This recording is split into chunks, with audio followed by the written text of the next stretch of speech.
go. All right. Good morning, everyone. Thank you for coming in today on 11 a.m. on a Friday.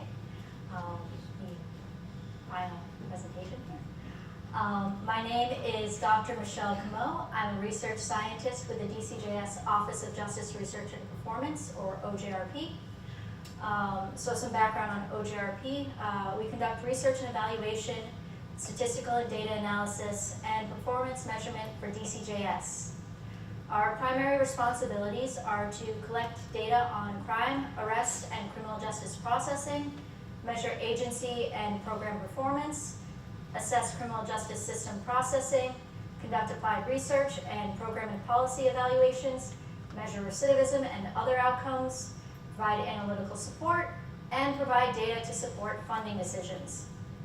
I work within OJRP's Statistical Services Unit, where part of my job responsibilities involve data quality review and the development and refinement of data sets for office-wide analysis.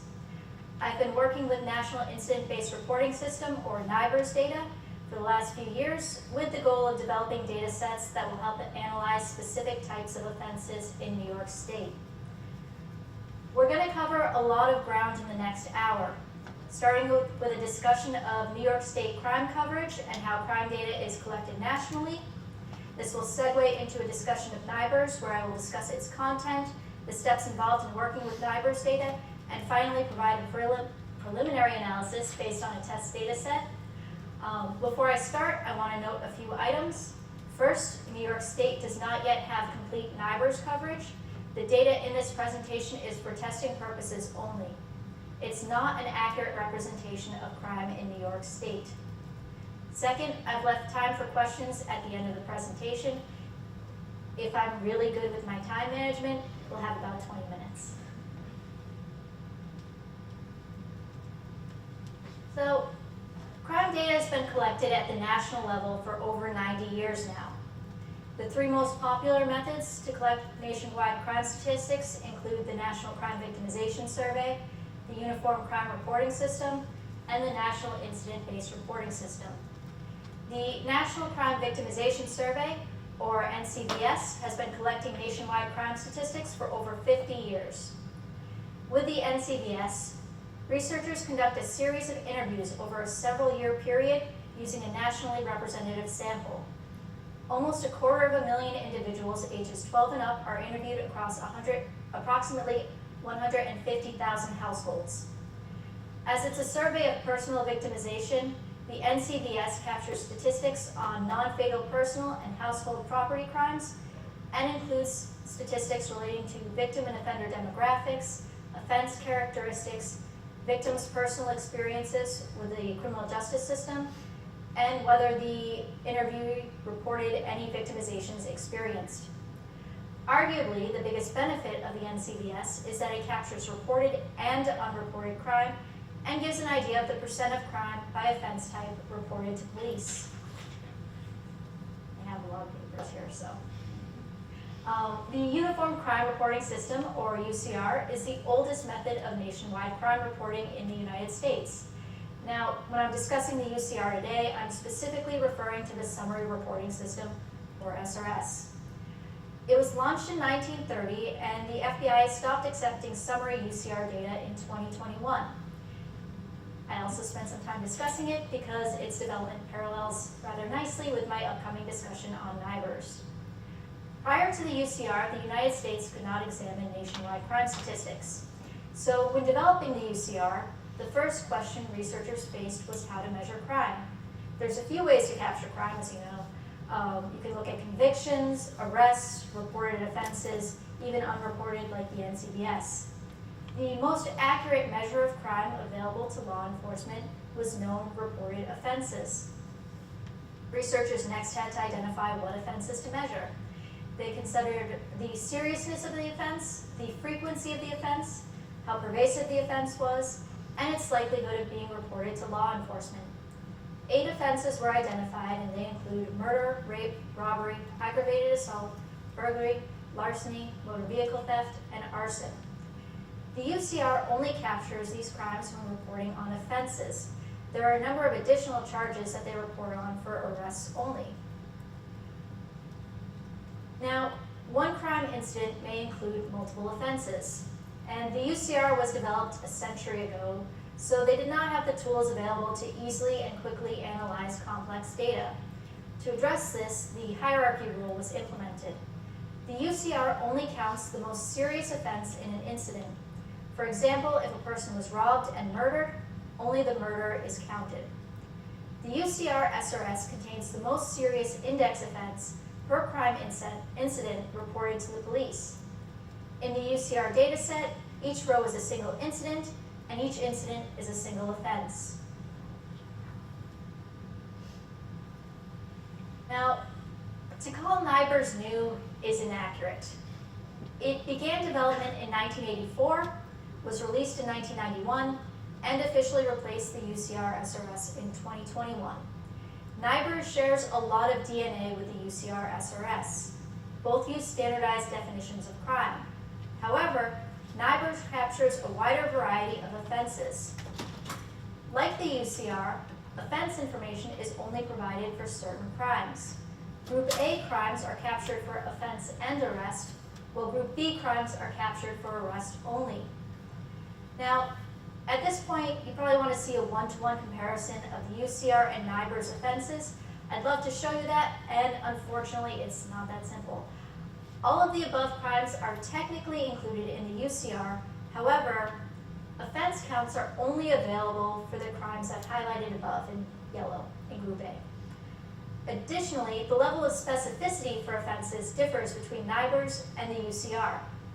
NIBRS includes 8 different types of larceny theft, differentiating between shoplifting, theft from a building, purse snatching, etc. In the UCR, these offenses are all reported as larceny theft.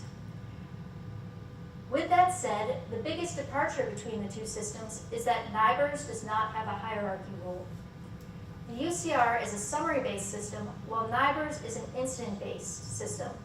As a reminder, each row in the UCR represents one offense per one incident. With NIBRS, each incident can have up to 10 offenses, up to 99 offenders, and up to 999 victims. Now, when considering all aspects of NIBRS, it's possible for a single incident to have over 1 million rows. The change to incident-based reporting represents a major cultural shift in crime reporting, and the inclusion of detailed contextual information is equally beneficial. The UCR provides summary information, but NIBRS can provide detailed information on incident, offense, property, victim, offender, and arrestee. NIBRS includes variables such as victim-offender relationship, demographic characteristics, location detail, and property description, making it a versatile database that could prove highly effective at providing nationwide trends in crime reporting and allow for complex data analysis at the national and local level.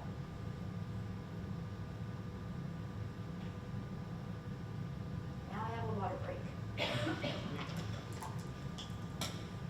So, NIBRS replaced the UCR in 2021, but not all states have fully transitioned to NIBRS. The above table shows the number of police agencies in the United States and the number and percent of agencies to report NIBRS in 2022. Now, these counts are a few years old, so consider this an undercount of agencies currently reporting NIBRS. For reference, 36% of New York State agencies reported NIBRS through 2023. I've highlighted the 10 states with the greatest number of law enforcement agencies. 7 out of the 10 are in the bottom third for NIBRS coverage. Now, remember that agency count is not the same as crime coverage. States with high agency coverage may have low crime coverage if their major cities are not included. Conversely, although the NYPD is only one agency, its inclusion made New York State's NIBRS crime coverage increase by 50 percentage points overnight. Law enforcement agencies currently submit crime data to DCJS using one of 3 methods: National Incident-Based Reporting System, NIBRS, the New York State Incident-Based Reporting, or IBR, and the Uniform Crime Reporting System, or the UCR. The 2 tables above display crime reporting coverage for 2023 through NIBRS, IBR, and the UCR by the percent of crime covered at the top and the percent of law enforcement agencies covered at the bottom. Now, These counts are approximations. If an agency was UCR or IBR and switched to NIBRS during the year, they would be counted in multiple columns because they reported crime under multiple methods. With that said, in looking at crime coverage and agency coverage together, an interesting pattern emerges. NYPD converted to NIBRS starting in 2023.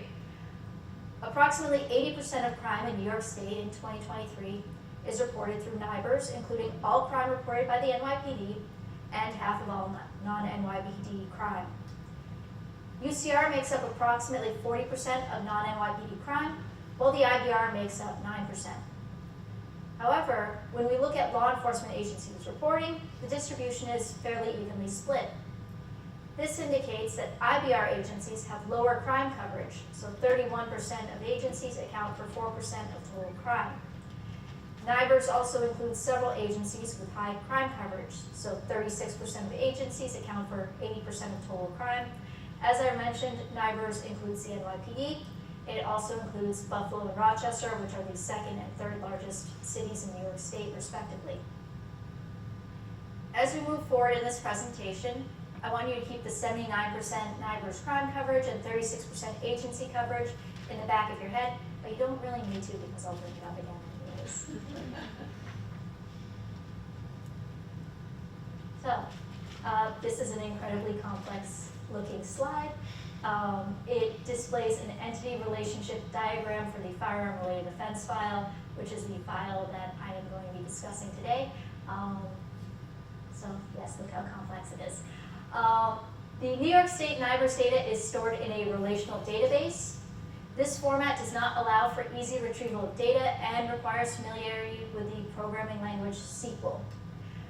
As more and more agencies transition to NIBRS, it's important that DCJS has a way to effectively analyze this data. To that end, we've begun to develop files for analysis that focus on key justice issues, do a data quality review of the NIBRS relational database, identifying and hopefully resolving issues relating to quality and missingness, and develop documentation on the content of the relational database, any materials we develop, and our data quality review. It's our hope that we'll create a body of research that can be built upon for future projects. When it comes to building our analytic capabilities with NIBRS, there's an issue of scope. It's massive when compared to the UCR. The relational database contains well over 180 unique data elements, and this excludes the dozens of tables used to label these elements. And there are many ways that this data can be broken down. So when developing these analytic files, we focused on offenses where we had limited existing information and there were justice issues relevant to the state and the nation. Our initial topic-based files focused on family-related offenses and firearm offenses. So for the remainder of this presentation, I'll be focusing on the development, review, and testing of our NIBRS firearm-related offense file.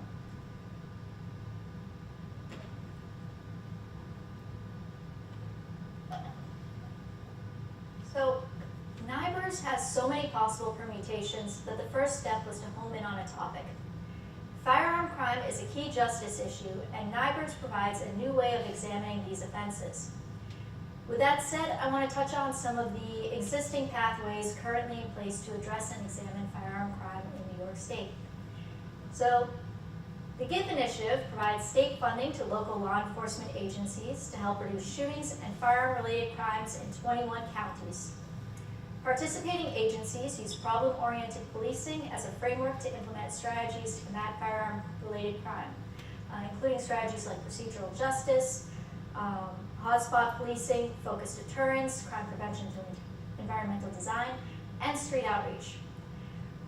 Next, there's the Snug Street Outreach programs. They use a public health approach to address gun violence. Snug programs employ outreach workers, social workers, case managers, and hospital responders who work in neighborhoods experiencing elevated levels of gun violence. What do we mean when we say an offense is firearm related? Well, if you ask 10 different people, you'll likely end up with 10 different answers. When working with existing data, our ability to define a cohort, such as firearm-related offenses, is limited by the variables we have at our disposal. And there's two variables we could use in NIBRS to see if an offense has a firearm component. These are offense weapon type and offense law ordinal. The values for offense weapon type are listed above, and firearms are on the left. Yes. An ordinal is a 4-digit code that is assigned to every possible value in the New York State law. This isn't particularly useful on its own, but the ordinal can be matched to our coded law file, which includes a weapon charge indicator. The weapon charge indicator has 5 values, and one of which explicitly relates to firearms. It says the use, display, possession, or sale of a firearm.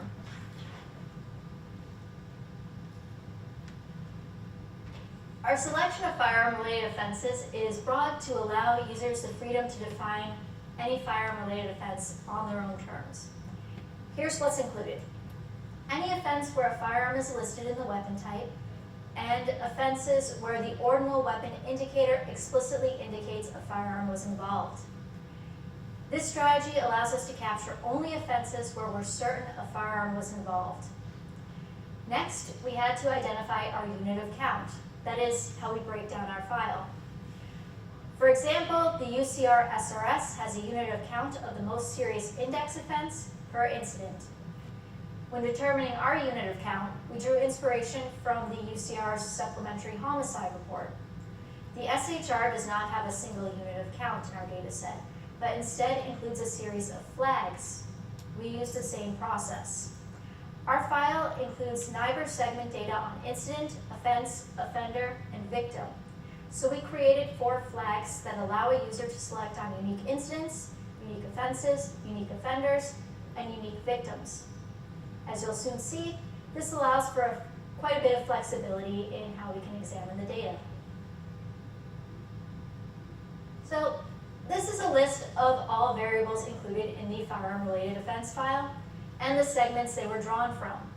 To examine a variable, you'd select on its associated flag. This means we have 4 cohorts in one file: incidents, offenses, offenders, and victims. The next step was highly technical, and I'm just going to lightly gloss over it, but it's where most of the work went. Since we had our cohort, unit of count, and data elements, we began developing the file. This included reviewing the relational database, mapping out how to link the different tables, which was that incredibly complex slide I showed earlier, and formatting the data elements to match our final file structure. When this was done, we wrote a SQL statement based on this information. The statement required a fair bit of fine-tuning and adjustments, and once we were satisfied with that, we imported it into SPSS, which is a statistical software program, and ran our post-processing to finalize the data set. And all those steps were able to produce the file. We also developed a codebook that contains detailed information on the content and development process of the firearm-related offense file. The file is currently under review, and we continue to refine its content and presentation. I mentioned this before, but as this is an ongoing process, please treat this version of the file as a draft. And earlier, I also mentioned that we are developing a file focused on family-related offenses. That file is in a similar status to our firearm-related offense file, and the gun violence team has been very helpful in reviewing both of those files for us. So, thank you. The remainder of this presentation will look at what can be done with NIBRS data using the firearm-related offense file. For this, we focused specifically on robberies that were reported in 2023 that involved a firearm. And again, this data set is not an accurate representation of crime in New York State. We lack complete crime coverage, and the data is being reviewed for quality and accuracy. This is for visualization purposes only, and to give a sense of what can be done with the data. Also, this will not be an exhaustive review of all data elements listed above, but only those that give a sense of the variety of information in the file. The data files we're creating are currently for internal use only. Later, I'll discuss some of our plans for publicly available data, but this data set will only be used internally for now.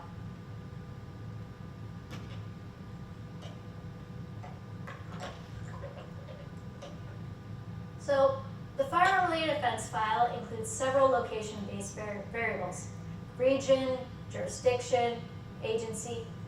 Here we're looking at firearm-involved robberies reported in 2023 by county. 3,574 incidents were reported in 2023. 79% were in New York City, and 29% of all incidents were in the Bronx. 21% were outside of New York City. The top non-New York City counties included Monroe, which includes Rochester, and Erie, which is home to Buffalo. Next, let's look at what type of agencies report crime. Recall that NIBRS had 79% crime coverage in 2023, but only 36% agency coverage. This table examines a subset of offenses, but can partially explain why. 79% of our reported 2023 robberies came from the New York City Police Department. 17% of reported robberies came from city police departments, and only 130 out of 3,574 total incidents, which is a little under 4%, were reported by sheriff's offices or town and village police departments. In short, NIBRS currently doesn't have wide agency coverage in New York State, but it includes several larger cities. This chart displays incidents reported by month. December is noticeably higher, and April and May are lowest. While the firearm-related offense file only includes incident report date, NIBRS also includes incident occurrence date, arrest date, if applicable, and exceptional clearance date, also if applicable.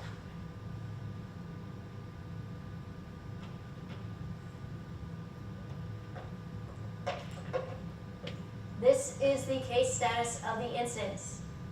8% were cleared by arrest, and another 32% were closed. For 58%, the investigation was listed as still pending. Now, to accurately display incident case status, the incident would need to be updated on its resolution. If that's not the case, it'll look like it's still pending. 1% of cases had an unknown status. Moving forward, I've highlighted unknown in gray to show the amount of missingness in the file. There are several reasons why a variable may have a missing value. For example, it'd be hard to know offender demographics if there were no witnesses to a crime. As I've mentioned numerous times already, this is test data, and we're examining missing values with the hope of minimizing potential issues. That's actually one of our big projects for the upcoming few months, is examining missingness within. Offense situation provides a quick summary of the types of cases included in our cohort. Most robberies involved a single victim. Over 40% of all robberies involved a single offender. The number of offenders was unknown in 414 offenses, or about 12% of robberies. Now, it's important to recall that robberies are highly stressful for the victim and often occur in the dark, and these facts can impact a victim's ability to accurately recall offender count.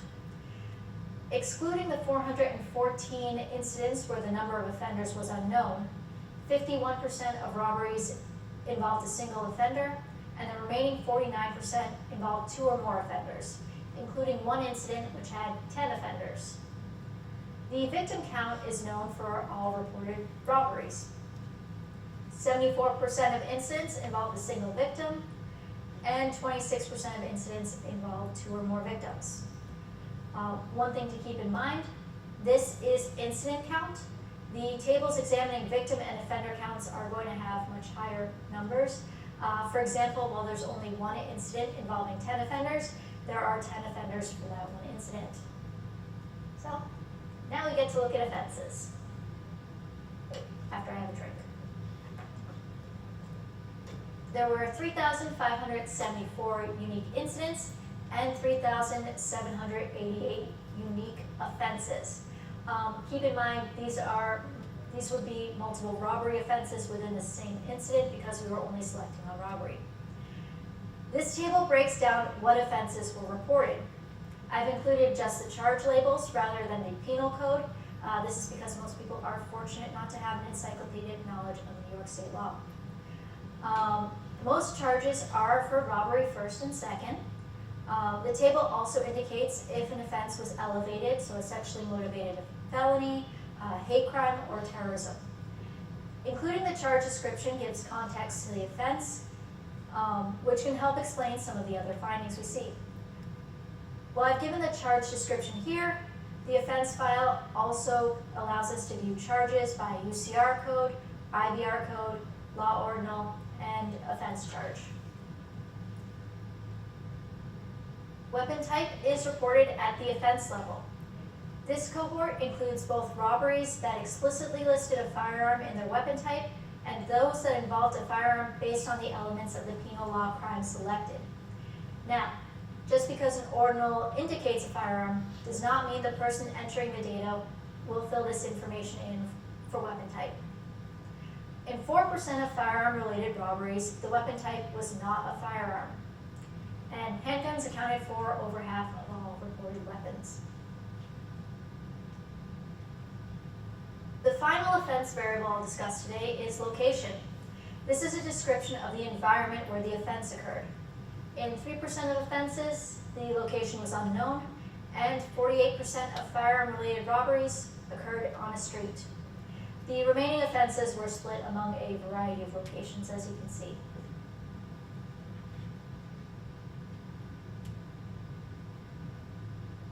There were 6,190 offenders. Recall that while each incident is counted individually, it may have multiple offenders. This table contains the offender demographic variables sex, race, ethnicity, and age. I recoded age into a range just for easy interpretation. Sex is unknown for 15% of offenders, and when listed, it is overwhelmingly male. And race ethnicity is unknown for 23% of offenders. Age is unknown for over 60% of offenders. There's also a large uptick that you can see at age 50. We're still looking into this, but it appears that certain systems used by agencies may default to 50 when offender age is unknown. I wanted to provide this here as an example of a data quality issue we've encountered in our review. Offender condition is the state the offender was in at the time of the incident. It was unknown for 69% of offenders and not reported for another 3%. When listed, the offender condition was overwhelmingly appears normal. As seen, certain variables in NIBRS have a high degree of missingness. There were 4,721 reported victims. This table displays their sex, race, ethnicity, and age. Sex is not reported, not applicable, or unknown in 13% of victims. Like offenders, victims were overwhelmingly male. Race ethnicity is not reported, not applicable, or unknown for 19% of victims. Finally, age was not reported or unknown for 15% of victims. Interestingly, we didn't see the same uptick at age 50 as we saw for offenders. While resident status was unknown in only 23 cases, it was not applicable or not reported for 84% of victims. This highlights a very important issue with NIBRS. There are approximately 500 law enforcement agencies in New York State. If they're not consistent in how they're reporting variables, then that impacts what can ultimately be done with this data.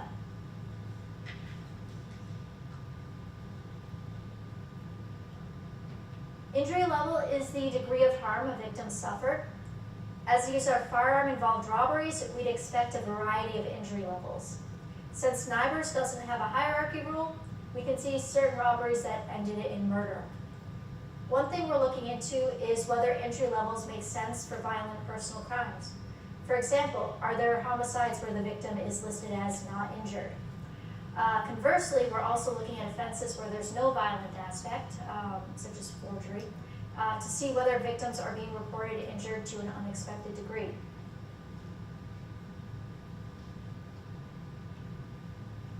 This table displays the type of medical treatment a victim received, if any. Not applicable, not reported, and unknown were selected for 72% of victims, meaning treatment information was only available for the remaining 28%. While I touched on this briefly previously, missingness has a huge impact on what we can do with NIBRS data. Victim medical treatment could be an incredibly useful variable when designing programs to assist victimization, but its use is limited if most of its responses are blank.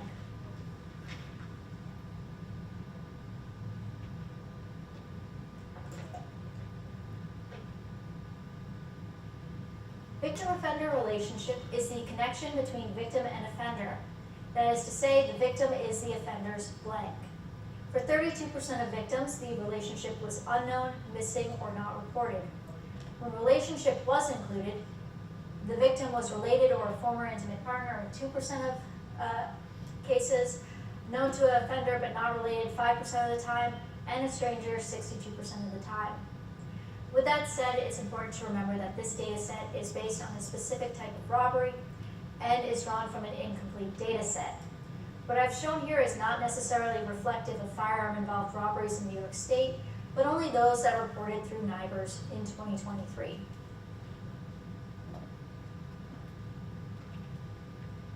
So, before we wrap up, if you or your agency is interested in transitioning to NIBRS or is looking for more information, please contact the New York State Crime Reporting Program at info.nysibr@dcjsny.gov. Additional information is also available at the above link or by going to criminaljustice.ny.gov and using the drop-down menu to select law enforcement, then crime reporting, and then when the crime reporting page opens up, you'll want to look at the crime reporting window on the right and select reference materials under IBR. So I hope you found this talk interesting and are excited to see what could be done with NIBRS for your agency. Our goal with working with this data has been to enhance the state's capability to collect, analyze, and interpret this data. We'll continue to refine our analytic files, work on our analysis of data quality to try to strengthen the accuracy and reliability of this data, and continue to build up our infrastructure. Moving forward, we're looking outward at what other states are doing regarding presentation and dissemination of NIBRS data. We want New York State to be at the cutting edge when it comes to quality, presentation, and availability of data. Plans for the public dissemination of this data are in the works, and our goal with working with NIBRS is for it to become an incredible source of data for law enforcement practitioners and researchers. So, I went a little fast and we started a little early, so we have about 25 minutes left. I want to thank you all for your time, and I hope you had a wonderful afternoon. Does anyone have any questions at this point?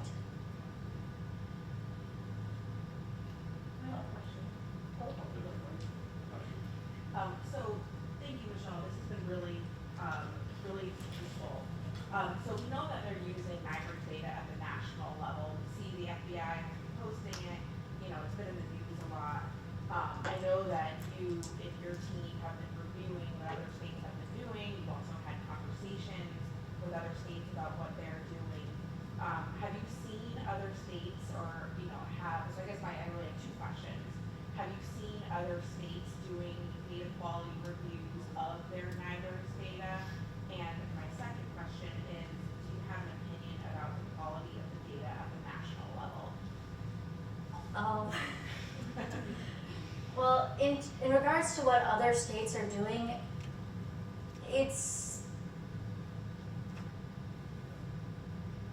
there's sort of a variety of things. For example, Vermont, when they're looking at their NIBRS data, they are individually reviewing each submission, which is possible for Vermont, not so much for every other state. As they don't have any crime. I can only really speak anecdotally. There seems to be a lot of variability in the level of review that different states are doing. Additionally, a different sort of understanding of what NIBRS is, some of the limitations with the data. I am on a sort of a meeting with a number of other states where we discuss the review processes that we were doing. And yeah. Without going into much detail, I'll say that it varies.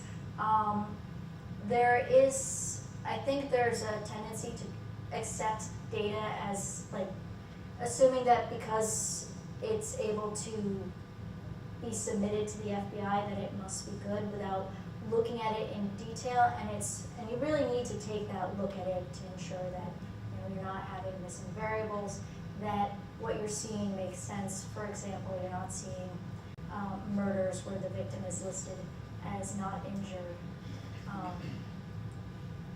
And my thoughts on the overall, Yes, I can discuss that at a later time.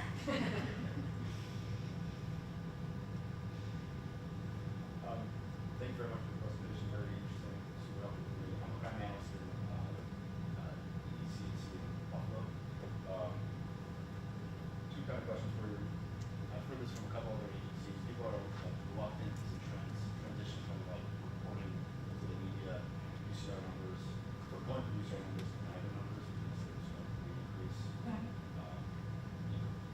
Do you have any advice on selling the transition from UCR to NIBRS to how we report numbers out? And then also, are you aware of any agencies that are currently using the NIBRS framework and like the dashboard, like CompStat dashboard, where they're looking at, more detailed crime information based on the NIBRS stuff as opposed to just UCR counts? Within New York State, I'm not aware of anyone currently using NIBRS data in a dashboard format.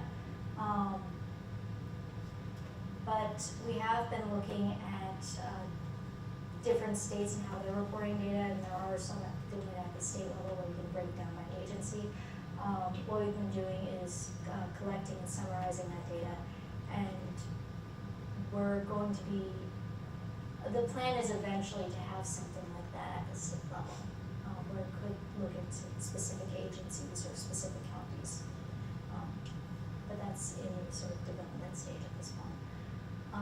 In regards to your first question, I can't really speak to that. I would recommend reaching out to the New York State Crime Reporting Program. They would be able to speak to that more than us. Mary, would you like to? Sorry. So, hi, I'm Mary Schmidt. I'm the manager of the New York State Crime Reporting Program. So if you send an email to that, it's going to come directly to our team. With your question regarding how to encourage states to start using, or agencies to start using their NIBRS data, I think it's definitely an internal discussion that you have to have at your agency. I know here we've had internal discussions of what are we going to do as DCGS when we're ready to go to that. And we've worked with our PIO because it said you're going to see a jump. And even some agencies have had issues, I don't know, issues may not be the right word, but things that have popped up when they transition to NIBRS because now it's a little bit more accurate of a reporting mechanism. They're definitely, even though they're using summary, they're supposed to be using the penal law charge, but sometimes agencies are going back and looking at that by hand. So now with NIBRS, it's an automated process. They're going in, their vendors have built it, so it's drop downs. It's a lot easier to use, so we've seen fluctuations within crime categories. So I definitely recommend working with internally at your crime analysis center with the PDs about a message that you're going to be able to put across that helps explain it. I believe on the FBI's website, if you want to reach out to that address too, we can give you some resources. But when the FBI first announced this transition, they had a lot of materials available that would help agencies through this process, and they may have had at that time some wording in language that you could use that help explain it. But again, definitely getting everyone on board. We've had meetings about how we're going to publish, even though here at DCGS, we're still taking that NIBRS data that had all that great detail. We crunched that very technical term that we use, and we put it back into summary format still. So when the 2023 counts are released here in the next month, you're not going to see NIBRS counts. You're still going to see those summary counts because we still need to use those because, as Michelle pointed out, a lot of our state hasn't made that transition, and we want to be able to say, here's what's happening in New York State for real. Not here's what half the state's doing in NIBRS and half the doing in summary. So my biggest word of advice would be to work together with all of your agencies and your media, and even your legal teams can be involved because the legal teams can help wordsmith your language correctly so that it explains it in a proper manner. I know we've been having these discussions. We're not at the point as a state to do that, but we're even trying to make sure that the data we put out is explained properly with caveats or the asterisks that we use.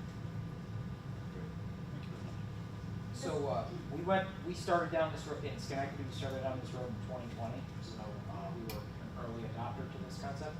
One of the things that we're kind of curious on, and yes, we do. We actually dashboard our numbers. So if you need a sample of that, you can reach out. We'll give you what we're doing with it. We spit it out. But the thing that I guess is the question I get asked all the time on our side is, Do we think there'll come a point in time when the state will actually 100% see compliance? We know on the federal level it will probably never happen. That there are states that don't seem to be interested in reporting their data accurately for one reason or another, and we can obviously all guess as to why that may be, but do we think that we'll get to the point in New York where we'll probably be at the 75% compliance rate, or do we think that that's a long way off? No, I think we're much closer than you think. We're talking about, you know, how big of a flip it became when we got NYPD, and we're working now with our next two largest agencies would be the New York State Police and Suffolk County, and they should be within 2024. Because honestly, like they're using the same RMS vendor. Yep. And so that should flip our numbers even higher. And as more and more agencies are transitioning off, for example, Onondaga County is also working. They're a lot slower behind, but they're getting there. They're trying to test with us now. So I do think that we'll definitely hit that number. And I don't know to say that we'll ever get to 100% as a definitive, because there's so many small agencies in the state using the smaller RMS products that are out there. But I do think that there are solutions that we're working at higher levels of government. There's even federal money that's coming out again to try to help us target and get those numbers there. And I can say right now that we always continue to plan to collect summary as long as we have to, because again, we're worried about, yes, the FBI wants the whole country, but we're worried about what's happening here in New York State, and we want to make that picture for New York State. We want to accept New York State's crime and be able to say, this is what happened 10 years ago, but now it's what's happening here. Thank you. Yeah, I have a question. As you presented, there's a lot of like missing data, which is what you expect when you start collecting many more data points, right? My question is, some of these data, you know, one of the categories was that it was not reported. Do you know why the information was not reported? Is it because they have it but they didn't report it, or is it because they are not tracking it? And if they are not tracking it, what are the plans, or, you know, do you know anything about plans how to improve the tracking of certain data points? Well, there's a variety of things that people can select not reported for. Yeah. It's kind of, I'm going to sort of just discuss missingness as a broader concept within the file. There's a number of different ways that data can be missing in NIBRS data. It can be sort of blank, just they didn't respond to anything. Yes. Could be non-applicable, which isn't really a type of missingness, it's just it wasn't valid for that particular response. For example, demographics aren't really relevant if your victim is a building. But in terms of the not reported, to the best of my understanding, it really is just people selecting, oh, we don't have this, we didn't report it. Or they just didn't write it down and they selected not reported. So I believe it. So I think Michelle's presentation here is a great, I missed it when she gave it for our executives on vacation, but what I can see here is that now that we've got these files built, it's now going to give the crime reporting program an additional tool to start looking at why these agencies have so many non-reported. We haven't had any tools to be able to go back and look at this, so unless someone pointed out to us because there's a question on the data, then we reach out to the PD and say, hey, what's going on? We'll hear sometimes of, oh, we didn't even know that our RMS automatically defaulted to that, or, oh, it looks like, you know, it was an officer training issue, and I'm not putting it back all on the PDs, because sometimes too, we've even found that, you know, some of the stuff that we created in our edits didn't allow for other options, so we've had to tweak at the state level too. So it's not just all going back to the PDs or pointing fingers there, but we need the tools from our stats office here that they're working on to help us improve our data collection at the current program. Yeah, and I'm asking this because I am working at the New York State Office of Indigent Legal Services, and I'm in charge of collecting data from public defenders across New York State. And so we work together with 160 plus providers of, you know, mandated representation. And yes, what we see too, like, you know, we've expanded our instrument, but when you expand, there's also a lot, especially in the first couple of years after rollout, that people just can't report simply because they are not ready for that yet, right? They don't have the systems to track it in, they don't track it. And what I always find you know, challenging is like, how do you get people to, you know, track more data, collect better data, because, you know, that's hard, like, it's a hard sell sometimes, right, to people, to providers, for instance, of public defense that are, you know, busy with all kinds of other stuff, and, you know, the data collection is not necessarily a priority, and so, you know, I imagine you see some of this too at the state and the county level with NIBRS. And what we're doing in terms of analyzing missingness, and I want to give a shout out to Matt back there, because this is all stuff he's working on, so I'm just gonna, you know, go Matt. We are looking at every variable within the NIBRS relational database. This is over 180 data elements, as I mentioned earlier, and we're examining for the entirety of the file what the sort of distribution is on the different sort of missingness values. So for everything where it should have a response, how many of the responses are just blank, how many of them are listed as unknown or not reported, and then sort of the other options of like not applicable or do not count, where there are legitimate reasons for it to be empty. From there, you know, we'll be able to sort of identify some key variables which they're important to have in the file and like things that we want to examine, and then look at specifically missingness by potentially like agency, for example, to see whether like, all right, is this level of missingness, are we seeing it specifically in certain agencies, or is it across the board? And that can help identify what's sort of driving it and how to address it. In addition to that, we have different data quality reviews that we've been doing when certain issues come up, which we've just been documenting and recording. But we're also going to develop a more sort of systematic way of analyzing overall data quality in the file as well. All right, any other questions? Okay, I will let you all go now.